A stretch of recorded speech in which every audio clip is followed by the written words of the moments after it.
Welcome to real news. ముందుగా headlines చూద్దాం. వరదల పునరుద్ధరణపై మంత్రివర్గంలో సమీక్ష, పంటల నష్టపరిహారంపై కేబినెట్ లో చర్చలు, అమరావతిలో సీఎం చంద్రబాబు కేబినెట్ మీటింగ్, రాష్ట్ర ఖజానా పరిస్థితులపై చర్చించిన కేబినెట్.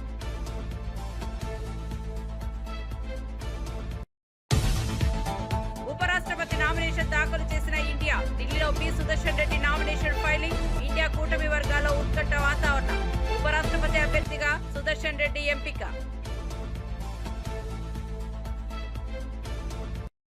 యూరియా సరఫరాపై రాష్ట్రం తప్పుడు ప్రచారం చేస్తోందన్న కిషన్ రెడ్డి, రైతుల అపోహలు మానాలని హెచ్చరించిన కిషన్ రెడ్డి, యూరియా పంపిణీ కేంద్రం బాధ్యతేనని వ్యాఖ్య, ప్రజాస్వామ్య విలువలు కాపాడాలని సూచించిన కిషన్.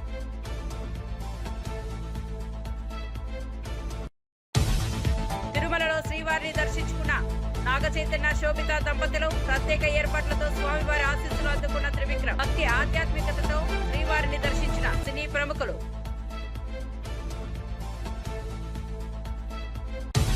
వివరాల్లోకి వెళ్తే, అమరావతి సచివాలయంలో ముఖ్యమంత్రి చంద్రబాబు నాయుడు మంత్రివర్గ సమావేశానికి అధ్యక్షత వహించారు. ఈ సమావేశంలో వరదల కారణంగా నష్టపోయిన ప్రాంతాల పునరుద్ధరణ, రైతులకు తక్షణ సాయం, పంటల నష్టపరిహారం వంటి అంశాలు ప్రధానంగా చర్చకు వచ్చాయి. అదనంగా విద్య, ఆరోగ్యం, పరిశ్రమల విస్తరణ, సంక్షేమ పథకాల అమలు పరిస్థితులు సమీక్షించబడ్డాయి. రాష్ట్ర ఖజానా పరిస్థితులు, పెట్టుబడులు ఆకర్షించేందుకు అవసరమైన మార్పులు, కొత్త విధానాల రూపకల్పనపై ముఖ్యమంత్రి దృష్టి పెట్టారు. రాబోయే అసెంబ్లీ సమావేశంలో ప్రజల అంచనాలకు తగ్గట్టుగా పాలనను కొనసాగించేందుకు మంత్రులకు పలు సూచనలు చేశారు. హామీల అమలు వేగవంతం చేయాలని ఆదేశించారు. ఇండియా కూటమి తరపున ఉపరాష్ట్రపతి అభ్యర్థిగా మాజీ న్యాయమూర్తి జస్టిస్ బి సుదర్శన్ రెడ్డి ఢిల్లీలో నామినేషన్ దాఖలు చేశారు. ఈ కార్యక్రమంలో కాంగ్రెస్ అధ్యక్షుడు మల్లికార్జున ఖర్గే, సోనియా గాంధీ, రాహుల్ గాంధీ పాల్గొన్నారు. అభ్యర్థి ఎంపికతో ఇండియా కూటమి మైనార్టీలు, బీసీ వర్గాల మద్దతు పొందాలని లక్ష్యంగా పెట్టుకున్నట్లు తెలుస్తోంది. ఈ అభ్యర్థి ఎంపికతో ఎన్నికల్లో కొత్త సమీకరణలు వెలుగులోకి వచ్చే అవకాశం ఉంది. రాజకీయ వర్గాల్లో ఉత్కంఠ నెలకొంది. కాంగ్రెస్ పార్టీ ఈ నిర్ణయం ద్వారా తమ కూటమిని మరింత బలపరిచే ప్రయత్నం చేస్తున్నట్లు భావిస్తున్నారు.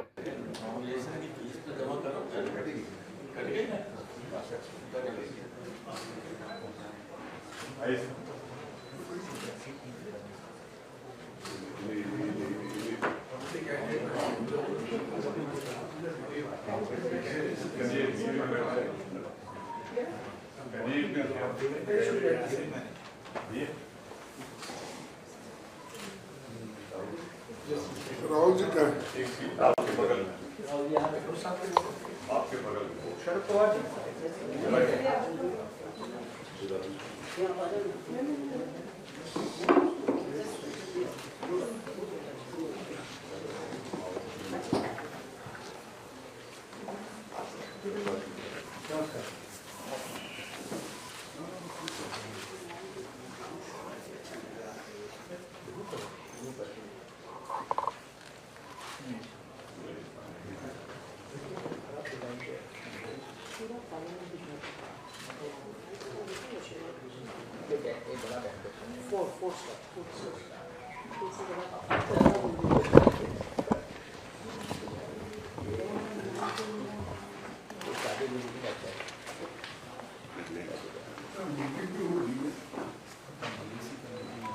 यही होगा।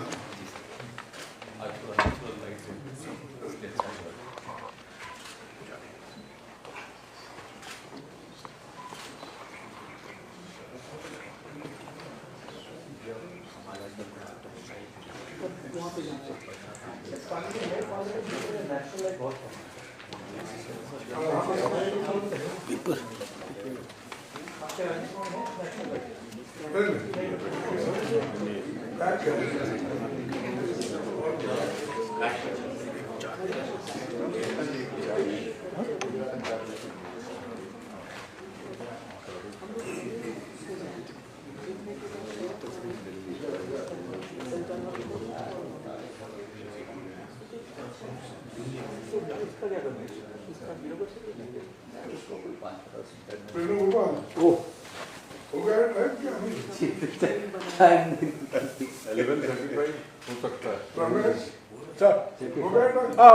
शुरू मारो सर। देखते हैं, आप पूछना ना, नहीं तो मेरे को बोलेंगे ऐसे टाइम पे जाते हैं।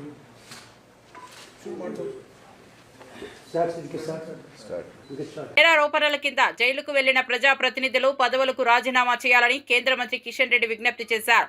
కొందరి చర్యల వల్ల ప్రజాస్వామ్య వ్యవస్థలు చులకన అవుతున్నాయని ఆందోళన వ్యక్తం చేశారు. అధికారంలో ఉండి జైలులోనే పాలన చేయడం ప్రజాస్వామ్యానికి హాని చేస్తోందని అన్నారు. ఢిల్లీ మాజీ సీఎం కేజ్రీవాల్ జైల్లో ఉండి రివ్యూ మీటింగ్లు నిర్వహించిన ఉదాహరణను ప్రస్తావించారు. ప్రజాప్రతినిధులు నైతిక విలువలను కాపాడుతూ వ్యవహరించాల్సిన అవసరాన్ని గుర్తు చేశారు. ప్రజల్లో విశ్వాసాన్ని నిలుపుకోవాలంటే ప్రజాస్వామ్య స్ఫూర్తికి అనుగుణంగా వ్యవహరించాలన్నారు. జైల్లో నుంచే పరిపాలన చేస్తారన్న విషయం తెలియదు. అధికారం కోసం సిగ్గు విడిచి దిగజారి రాజకీయాలు చేస్తారని వారికి తెలియదు. బాధ్యతలో ఉన్నటువంటి వాళ్ళు ఎవరైనా నేరారోపణం కింద జైలుకి వెళితే వాళ్ళు రాజీనామా చేయాలి. ప్రభుత్వం పోదు, ఆ పార్టీ ఇంకోరిని ఎన్నుకోవచ్చు, జార్ఖండ్ లాగా.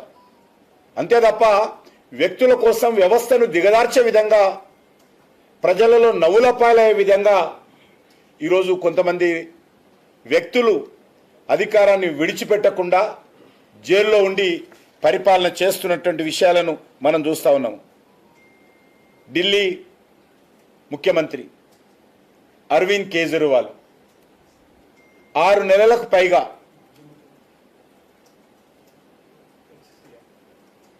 ఢిల్లీ ముఖ్యమంత్రి ఆ రోజు చెప్తున్నారు, ఢిల్లీ ముఖ్యమంత్రిగా ఉన్నటువంటి అరవింద్ కేజ్రీవాల్ ఆ రోజు 6 నెలలకు పైగా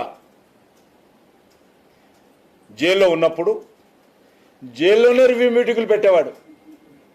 ఐఏఎస్ ఆఫీసర్సు, ఐపీఎస్ ఆఫీసర్సు జైల్లోకి వెళ్ళి ఆయన ఆదేశాలు తీసుకునే వాళ్ళు అక్కడ సమీక్ష సమావేశాలు పెట్టేవారు. మాజీ మంత్రి రోజా అన్నవరం శ్రీ సత్యనారాయణ స్వామిని కుటుంబ సమేతంగా దర్శించుకున్నారు. కుటుంబంతో కలిసి సత్యదేవుని వ్రతం ఆచరించి ప్రత్యేక పూజలు చేశారు. ఆలయ వేద పండితులు ఆమెకు వేద ఆశీర్వచనాలు అందజేశారు. రాజకీయాల బిజీ షెడ్యూల్ మధ్యలో కుటుంబంతో కలిసి ఆలయ దర్శనం చేసిన రోజా ఆధ్యాత్మిక క్షణాలను ఆస్వాదించారు. ఈ సందర్భంగా ఆలయ పరిసరాల్లో భక్తులు, అభిమానులు ఆమెను కలిసి సెల్ఫీలు తీసుకున్నారు. ఆలయ అధికారులు ప్రత్యేక ఏర్పాట్లు చేశారు. రోజా భక్తితో స్వామి ఆశీస్సులు కోరుతూ ప్రార్థనలు చేశారు.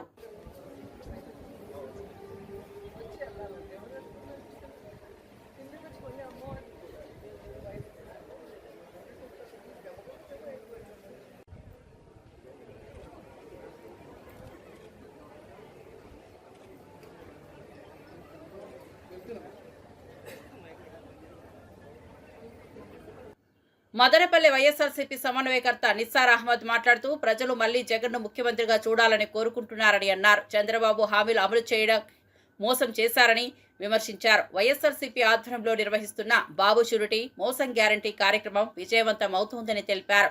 ప్రజలు జగన్ పాలన పట్ల నమ్మకం ఉంచారని, సంక్షేమ పథకాల ద్వారా లబ్ధి పొందుతున్నారని నిస్సార్ అన్నారు. బాబు మోసాలను ప్రజలు మర్చిపోరని వ్యాఖ్యానించారు. అందరికీ నమస్కారం. ఈరోజు రీకాలింగ్ చంద్రబాబు మేనిఫెస్టో ప్రోగ్రాంలో భాగంగా మేము వచ్చిందులో ఈరోజు మదనపల్లి రూరల్ మండలం, అదేవిధంగా బసినకొండ పంచాయతీ మార్నింగ్ పూట మేము పోయేసిందులో కొండామరి పంచాయతీలో కూడా కంప్లీట్ చేసుకోవడం.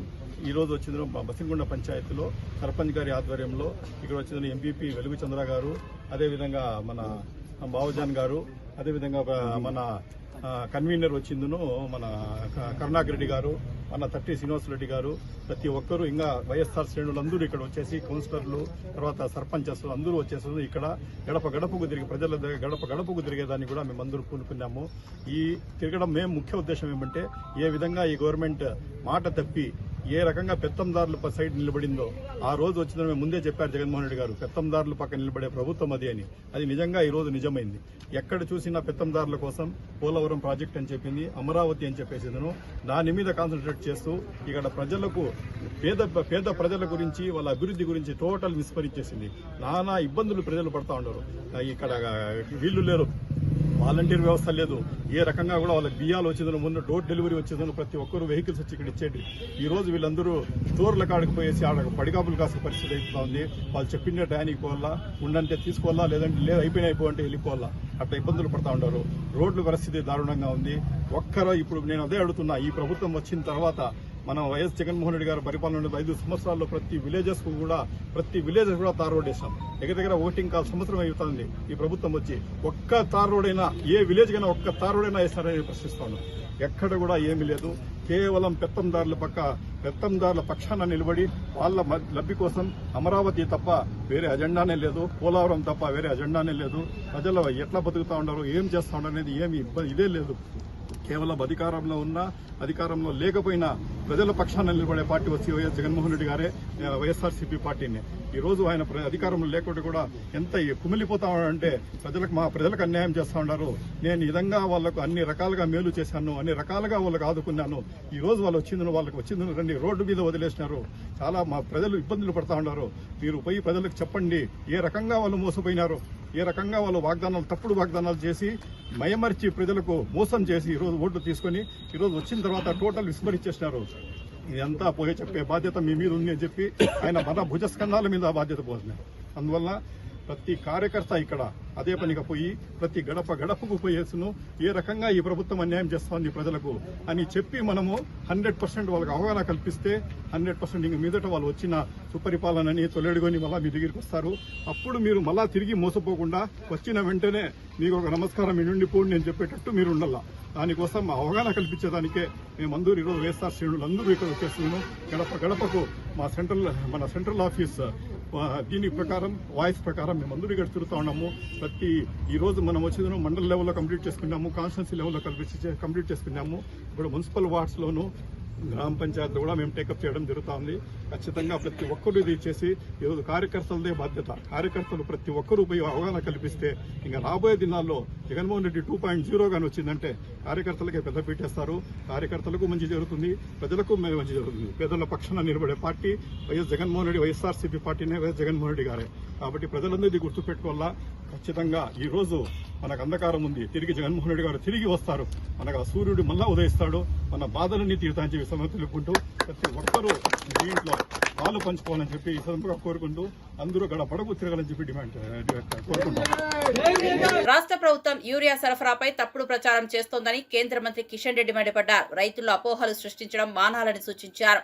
యూరియా సరైన రీతిలో పంపిణీ చేస్తామని కేంద్రం బాధ్యత వహిస్తోందని స్పష్టం చేశారు. ప్రభుత్వాలను కాపాడే నేతలకు నైతిక విలువలు ఉండాలని అన్నారు. లోక్సభలో బిల్లులు కూడా ఈ విలువల కోసం పెట్టామని గుర్తు చేశారు. కేటీఆర్ లేవనెత్తిన యూరియా అంశంపై స్పందిస్తూ రైతులపై ప్రత్యేక ప్రేమ ఉన్నట్లు చూపించడం సరైంది కాదన్నారు. ప్రజాస్వామ్యాన్ని దెబ్బతీసే చర్యలు మానుకోవాలని సూచించారు. రాష్ట్రంలోనే కాదు అనేక రాష్ట్రాల్లో కూడా కొంత సమస్య వచ్చింది. దానికి కొన్ని మన చేతుల్లో ఉండవు, అంతర్జాతీయంగా మనం ఇంపోర్ట్ చేసుకుంటున్నాం. ఇది రైతులకు ఎప్పటికప్పుడు సర్ది చెప్పి వాళ్ళు వాడుతున్నటువంటి యూరియాను సరిగ్గా ఉపయోగించుకోవడము, ఎవరు స్టోర్ చేయకుండా ప్రయత్నం చేయడము, దారి మళ్ళకుండా ప్రయత్నం చేయడము అందరం చూసుకోవాలి. ఇది తెలంగాణలో ఎందుకు ఎక్కువ జరిగిందంటే తెలంగాణ మంత్రులు ప్రతిరోజు యూరియా లేదు అని చెప్పి అడ్డగోలుగా మాట్లాడడంతో చాలామంది అక్రమంగా స్టోర్ చేసుకుంటున్నటువంటి పరిస్థితి మనం చూస్తూ ఉన్నాం. కాబట్టి ఎంతైతే కమిట్మెంట్ ఉందో ఈ సంవత్సరం కూడా ఎంతైతే రాష్ట్ర ప్రభుత్వం ముందు మనకు అడిగిందో అంత యూరియా ఈరోజు ఇవ్వాలనేటువంటి నిర్ణయం కేంద్ర ప్రభుత్వం నిన్న మాట్లాడినప్పుడు తీసుకున్నారు. అంత యూరియా తప్పకుండా కాంగ్రెస్ పార్టీ ప్రభుత్వం అడిగినా అడగకపోయినా తప్పకుండా ఇస్తాము. డిస్ట్రిబ్యూషన్ కావాల్సినటువంటి ఎరువులు అందుబాటులో పెట్టాల్సినటువంటి బాధ్యత కేంద్ర ప్రభుత్వం. తప్పకుండా మేము అందుబాటులో పెడతాము, మీరు సక్రమంగా డిస్ట్రిబ్యూషన్ చేయండి అనే విషయాన్ని ఈ సందర్భంగా మనం చేస్తాము. మేము యూరియా ఇస్తే సపోర్ట్ చేస్తాం. చిన్నపిల్లల ఆట ఉండవు. ఏదో మాకు రైతుల మీద ఆయన ప్రేమ లేనట్టు, ఆయనకే ప్రేమంతా ఉబ్బికొస్తున్నట్టు మాట్లాడితే ఎట్లా? ఆయన మధ్యలో ఆయన ఏమి, ఆయన స్టేట్లో ఉన్నాడా సెంట్రల్లో ఉన్నాడా? ఇచ్చేది మేము, వాడు ఉపయోగించేది అక్కడ రైతులు. మధ్యలో ఈయనకెందుకు కూలుకుపాలు? విజయవాడలో సిఐఐ మహిళా విభాగం ఆధ్వర్యంలో కాన్క్లేవ్ జరిగింది. ఈ సమావేశంలో పలు రంగాల ప్రముఖులు మహిళలు అవకాశాలను వెతకకుండా సృష్టించుకోవాలని పిలుపునిచ్చారు. అన్ని రంగాల్లో మహిళలు అగ్రస్థానంలో నిలవాలనే ఆకాంక్ష ఉన్నా వాస్తవం భిన్నంగా ఉందని ఆవేదన వ్యక్తమైంది. ఇప్పటికే లింగ తేడా, సామాజిక అడ్డంకులు ఉన్నాయని గుర్తించారు. మహిళా నాయకత్వాన్ని పెంపొందించేందుకు సమాజం సహకరించాలని సూచించారు. సమావేశంలో మహిళా శక్తి ఆవిష్కరణ, సమాజంలో మార్పులపై చర్చలు జరిగాయి. Given an opportunity, ladies will make their own impact. But now these are the days, opportunities, అవకాశాల కోసం వెతకడం కాకుండా మన చుట్టూ ఉన్నటువంటి అవకాశాలని అంతిపుచ్చుకొని మనమే ఒక అవకాశాన్ని క్రియేట్ చేసుకోవాలి. ఈ సాంకేతిక ఆధునిక కాలంలో ఖచ్చితంగా ఇప్పుడు ఉన్నటువంటి సోషల్ మీడియాలో ఆ అవకాశాలు మెండుగా ఉన్నాయి. మనకు ఉన్నటువంటి అవకాశాలని మనం అందిపుచ్చుకొని మన ఓన్ ఇంపాక్ట్ మనం వేస్తే సమాజంలో అవకాశాలకి కొదువ లేదు అని చెప్పేటటువంటి ఈ రోజుల్లో లీడర్షిప్కి ప్రాధాన్యం ఇస్తే ఇంకా బాగుంటుంది. ఆ లీడర్షిప్ని మనలో మనం వెతుక్కోవాలి. మన బలంని ఇంకా శక్తివంతం చేసుకోవాలి. We have to strengthen our strengths. బలహీనతల్ని ఇంకా పరచాలి అంటే we have to weaken our weaknesses. అలా చేస్తే ఖచ్చితంగా లేడీస్ విల్ మేక్ వండర్స్. చాలా గొప్పగా చెప్పుకుంటాం, విమెన్ స్పేస్లోకి వెళ్ళారు, లేకపోతే చాలా పెద్ద పెద్ద కంపెనీస్కి విమెన్ సీఈఓస్గా ఉన్నారని చెప్తున్నా కూడా రియాలిటీ ఏంటంటే ఓన్లీ 12% వరకే విమెన్ కొంచెం లీడర్షిప్ రోల్స్లోకి వెళ్తున్నారు. ఒకటి జెండర్ బయాస్ అని ఉండొచ్చు, ఆడ మగ అనే తేడా ఉంటుంది. లేకపోతే వర్క్ ఎన్విరాన్మెంట్ ఒక రిజిడ్గా ఉండి లేడీస్కి ఫ్లెక్సిబుల్గా ఉండట్లేదు. అలాగే ఫ్యామిలీ రెస్పాన్సిబిలిటీస్, లేకపోతే స్టీరియో టైప్స్ ఏంటంటే ఇంకా మనం మగవాళ్ళే అది కానీ మైండ్ సెట్ ఇంకా కొన్ని చోట్ల ఉంటుంది. ఇప్పుడు మనకి ఇక్కడికి వచ్చి మన గవర్నమెంట్ చూస్తే మన ముఖ్యమంత్రి గారు ఏంటంటే ప్రో విమెన్ ఎంపవర్మెంట్ ఉండాలి, ఆడపిల్లలు బాగా చదువుకోవాలి, గొప్ప గొప్ప పొజిషన్స్లోకి వెళ్ళాలి అనేది మైండ్ సెట్. సో దానివల్ల విమెన్ కూడా ఎంపవర్ అయ్యి సాధికారత చేరుకొని మంచి మంచి పొజిషన్స్లో ఉంటారు. సో ఈ కైండ్ ఆఫ్ ఈవెంట్స్ ఉమెన్ని ఒక ప్రొఫెషనల్స్గా డెవలప్ అవటానికి and at the same time to give them the moral support which is very much needed in the society to break these gender barriers. So ఈ ప్లాట్ఫామ్ అందుకు ఎంతగానో ఉపయోగపడుతుంది and this initiative is a wonderful thought. Congress party BC declaration అమలు చేయడంలో విఫలమైందని BRS నేతలు మండిపడ్డారు. బీసీలకు 42% రిజర్వేషన్ల హామీ తప్పిపోయిందని, మద్యం షాపుల్లో రిజర్వేషన్ల పెంపుపైన మాట తప్పిందని ఆరోపించారు. బీసీలను మోసం చేసిన కాంగ్రెస్ కు తగిన బుద్ధి చెబుతామని హెచ్చరించారు. రాబోయే రోజుల్లో కాంగ్రెస్ పై పెద్ద ఎత్తున ఉద్యమాలు చేస్తామని బీఆర్ఎస్ నేతలు పేర్కొన్నారు. ఈరోజు కాంగ్రెస్ పార్టీ కామారెడ్డి డిక్లరేషన్ పేరు మీద దాదాపు 130 కులాలకు వివిధ రకాల హామీలను ఇచ్చి ఈరోజు వాళ్ళని ఓటుగా వేసుకొని ఓడ దాటినాక ఓడమల్లయ్య, ఓడ దాటినాక బోడమల్లయ్య అనే చందంగా ఈరోజు కాంగ్రెస్ పార్టీ యొక్క వ్యవహార తీరు కనిపిస్తుంది. 42% రిజర్వేషన్లు స్థానిక సంస్థలు అమలు చేస్తామన్నారు. అది ఈరోజు మా చేతుల్లో లేదు, కేంద్ర ప్రభుత్వం చేతుల్లో ఉందని చేతులు దులుపుకురు. కానీ మీ చేతుల్లో ఉన్నటువంటి కాంట్రాక్టర్లు, ప్రభుత్వ కాంట్రాక్టర్లు 42% రిజర్వేషన్లు ఇస్తారన్నారు. మరి అది ఎందుకు? అది జీవో తీస్తే సరిపోతుంది కదా, అది తీయట్లేరు. ఈరోజు ముఖ్యంగా గౌడ కమ్యూనిటీకి సంబంధించినటువంటి వైన్ షాపుల్లో, బార్ షాపుల్లో బీఆర్ఎస్ పార్టీ ఇచ్చిన 15% కాదు, మేము 25% ఇస్తామని చెప్పారు. మరి ఈరోజు 25% ఇవ్వడానికి అడ్డమైందని మేము ప్రశ్నిస్తున్నాం. కేసీఆర్ గారు ఎంతో ప్రేమతో అడగక ముందుకే గౌడ కులానికి ఎంతో రకాల సౌకర్యాలు కల్పించారు. అటు వైన్ షాపుల్లో కావచ్చు, నీరా కేఫ్ కావచ్చు, చెట్టు పన్ను రద్దు కావచ్చు, అదేవిధంగా ఆత్మగౌరవ భవనం కావచ్చు, లేకపోతే విద్యార్థులకు విదేశీ విద్య లాంటి ఎన్నో హామీలను ఎక్కడ కూడా నేను గెలిస్తే ఈ హామీలను నెరవేర్స్తాను కూడా ఎక్కడ కూడా మేనిఫెస్టోలో పెట్టలేదు.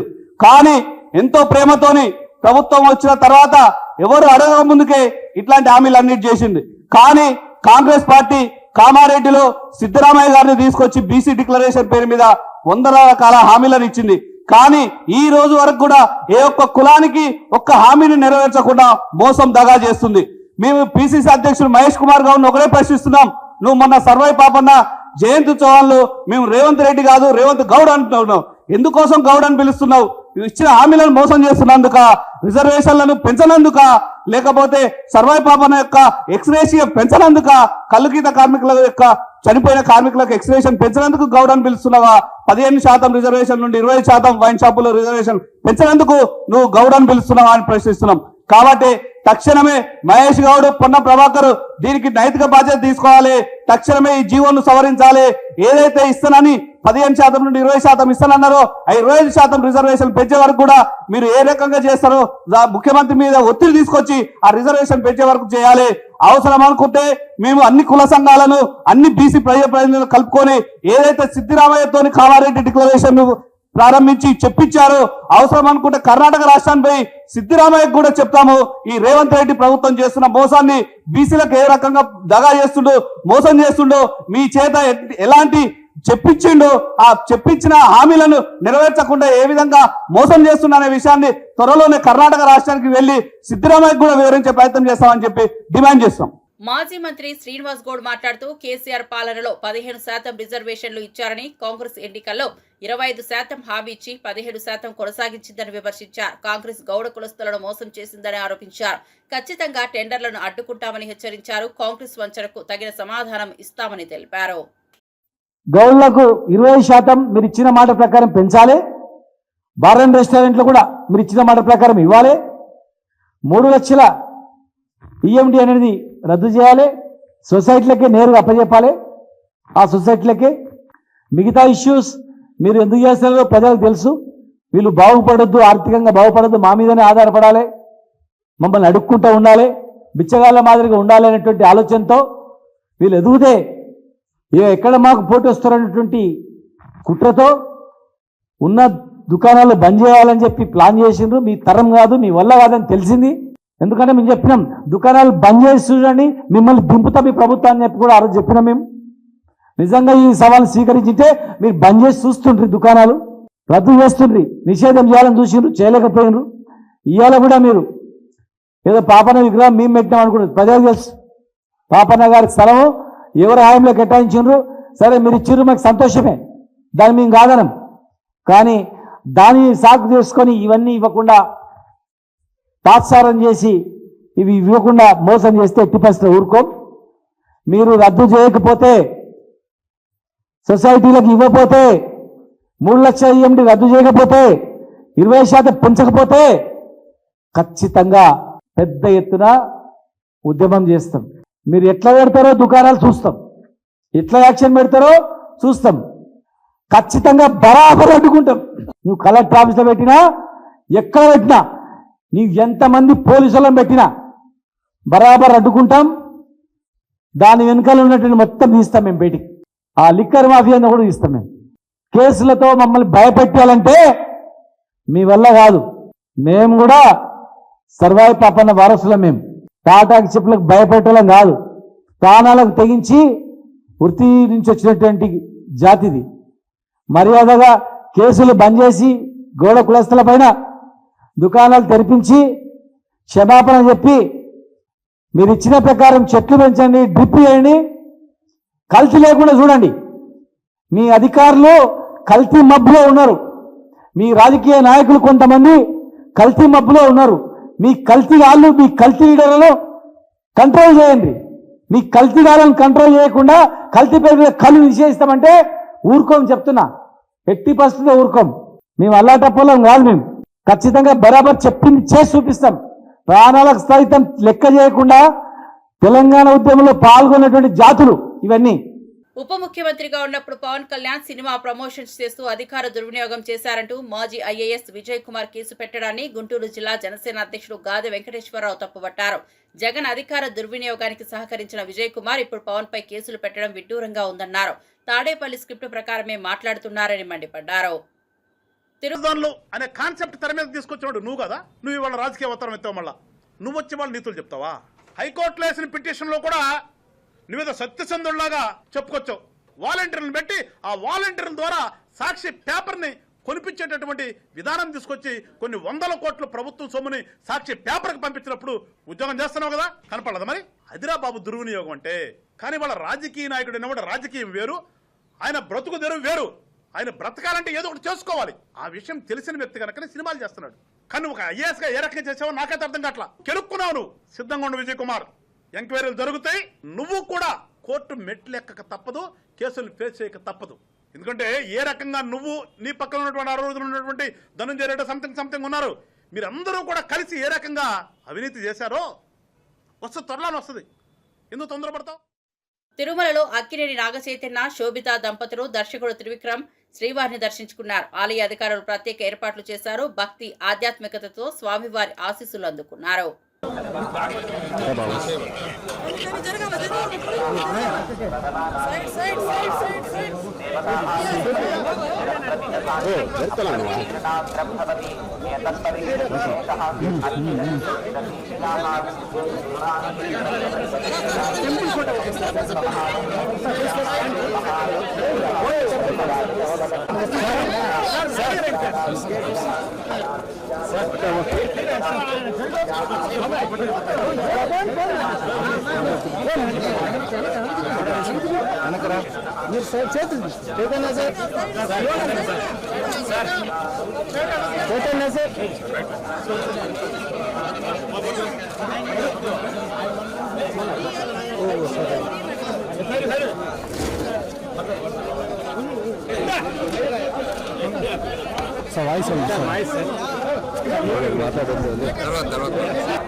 కొంచెం కెమెరా చూడండి సార్.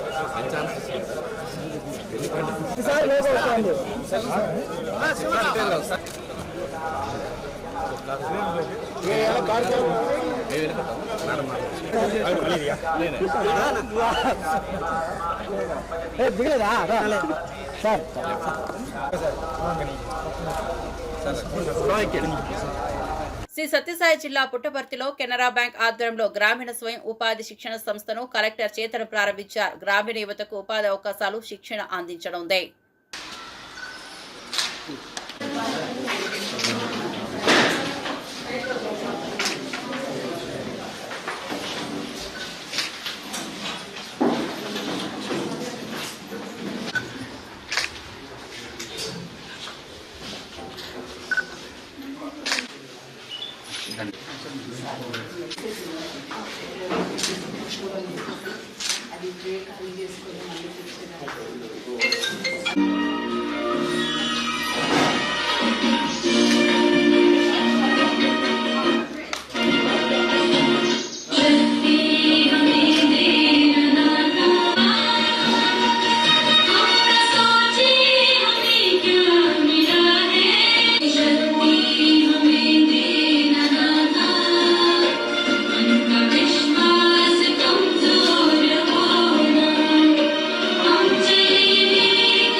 మనకు ఉంది కానీ ఈ సత్యసాయి జిల్లాకి ఆర్సిటీ రావడం చాలా గర్వకారణంగా కూడా కెనరా బ్యాంక్ ద్వారా స్టార్ట్ చేయడం అనేది చాలా మేము గర్వకారణంగా ఉంది. ముఖ్య ఉద్దేశం ప్రతి ఒక్కరికి ఈ శిక్షణ అనేది ఆయా రంగాల్లో మనకు ఉన్నటువంటి అజెండా ప్రకారం ఏవైతే శిక్షణ తరగతులు ఉన్నాయో వారందరూ కూడా శిక్షణ పొంది వారి వారి స్వశక్తితో నిలబడి ఇంకా 10 మందికి ఉపాధి కలిగించడమే ఈ ఆర్సిటీ యొక్క ముఖ్య ఉద్దేశం. మనం గమనించినటువంటి అయితే నిన్ననే మరిన్ని అప్డేట్స్ కోసం చూస్తూనే ఉండండి రియల్ న్యూస్.